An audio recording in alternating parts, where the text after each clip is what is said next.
ஆண்டவராகிய இயேசு கிறிஸ்துவின் இனிய நாமத்திற்கு மகிமை உண்டாவதாக.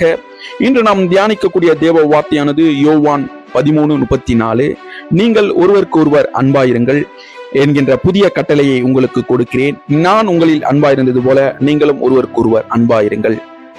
என் அன்பு சகோதர சகோதரிகளே, வேதாகமத்திலே உள்ள மிக ஆழமான மற்றும் அழகான வசனங்களில் இவை ஒன்று.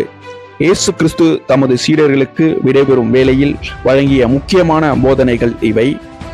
ஏற்கனவே உன்னை போல பிறரை நேசி என்ற கட்டளைகள் இருந்த போதிலும் இதை புதியது என்று அவர் அழைக்கிறார். ஏனெனில் அன்பின் தரம் இங்கு உயர்த்துகிறது. நான் உங்களில் அன்பாயிருந்தது போல என்று அவர் கூறுகிறார். அதாவது சுயநலமற்ற, தியாகம் நிறைந்த, மன்னிக்கும் குணமுள்ள அன்பை இவை அவர் முன்மாதிரியாக வைத்திருக்கிறார். கிறிஸ்துவத்தில் அல்லது உண்மையான மனித நேயத்தின் அடையாளமே ஒருவருக்கொருவர் அன்பு காட்டுவதே ஆகும். அன்பு என்பது வெறும் வார்த்தைகளில் அல்ல, அது செயல்களில் காட்ட வேண்டிய ஒன்றாகும். மற்றவர்களின் குறைகளை ஏற்றுக்கொண்டு அவர்களை மன்னிப்பதன் மூலமாக இந்த அன்பை நாம் வெளிப்படுத்தலாம். தகுதி பாராமல் அனைவருக்கும் பகிரப்பட வேண்டியது உண்மையான அன்பாகும்.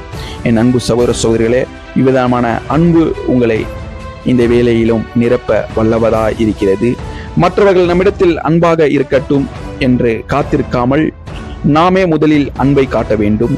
நம்முடைய நேரம், பணம் அல்லது ஈகோ ஆகியவற்றை தியாகம் செய்வது, மற்றவர்களுக்கு உதவுவதே உண்மையான அன்பாகும்.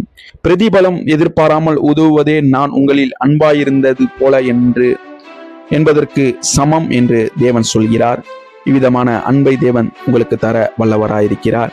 நீங்கள் ஒருவருக்கு ஒருவர் அன்புள்ளவர்களாயிருந்தால் அதனால் நீங்கள் என்னுடைய சீடர்கள் என்று எல்லோரும் அறிந்து கொள்வார்கள் என்று தேவன் சொல்கிறார். நாம் அவருடைய சீடர்களாக, நாம் அவரை நேசிக்கிறவர்களாக, நமக்கு ஒரு அடையாளம் தேவன் தந்திருக்கிறார். தேவன் நம்மை எப்படி நேசித்தாரோ அதே போல நாம் பிறரை நேசிக்க வேண்டும்.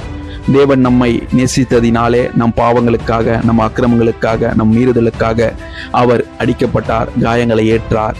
இந்த உலகத்திலே மனிதனாக வாழ்ந்து சிலுவையை அவர் ஏற்றுக்கொண்டு சிலுவையிலே அவர் ரத்தம் சிந்து நமக்காக நம் மீது வைத்த அன்பை வெளிப்படுத்தும் வகையாக அவர் தன் ஜீவனை விட்டார் என்று நாம் பார்க்கிறோம். அவ்விதமான அன்பு நம்மிடத்திலே இருக்க வேண்டும். பிறரை நேசிக்க வேண்டும், பிறரிடத்தில் அன்பு செலுத்த வேண்டும். இவ்விதமான அன்பை தேவன் இந்த வேளையிலும் உங்களுக்கு தந்து உங்களை ஆசீர்வதித்து வழிநடத்துவாராக. God bless you.